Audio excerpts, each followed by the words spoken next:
كتير مننا ما تعرفش لما يبقى عندي مشكله في مفصل الفك اروح لدكتور تخصصه ايه او دكتور مين تحديدا. اخصائي جراحات الفم والوجه والفكين هو المنوط بالتعامل مع مشاكل مفصل الفك باختلاف انواعها.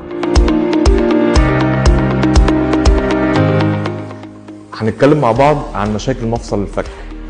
المشكله دي او المشاكل دي تحديدا 90% منها بيبقى سببه الاسترس او الضغط العصبي اللي احنا في الفتره دي كلنا او معظمنا متعرضين له، وعشان كده بنلاقي ان معظم الحالات اللي بتتردد على العياده من مشاكل مفصل الفك بتبقى يا اما فيميلز سيدات او بنات او شباب. ايه المشكله اللي تخليني اقلق او اروح لدكتور؟ خلينا نقول ان الصوت او طرقعه في مفصل الفك في حد ذاتها بدون الم ما تقلقش، وابدا ان انا اخد اجراء في حاله لما ابدا احس بالم. ايه الحاجات او بعض العادات الغلط اللي بتزود مشاكل مفصل الفك؟ الاستخدام المفرط في الحركه بتاعه مفصل الفك عامه دي بتؤدي لمشاكل في مفصل الفك، غير الضغط العصبي غير الضغط العصبي.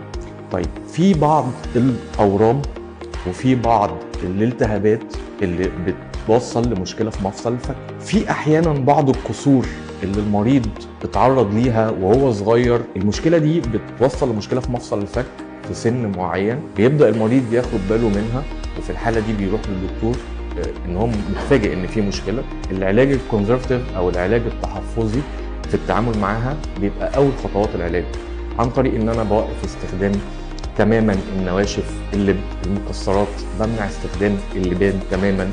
بقول للمريض دايما ايدك تحت فكك وانت بتتوب ما يتفتحش على الاخر. حافظ دايما على ان انت تعمل كمادات ميه دافيه قدام ودنك كل ساعه 10 دقائق تحديدا، تمام؟ ودايما دايما دايما اقلل استخدام فكي في المضغ عامه.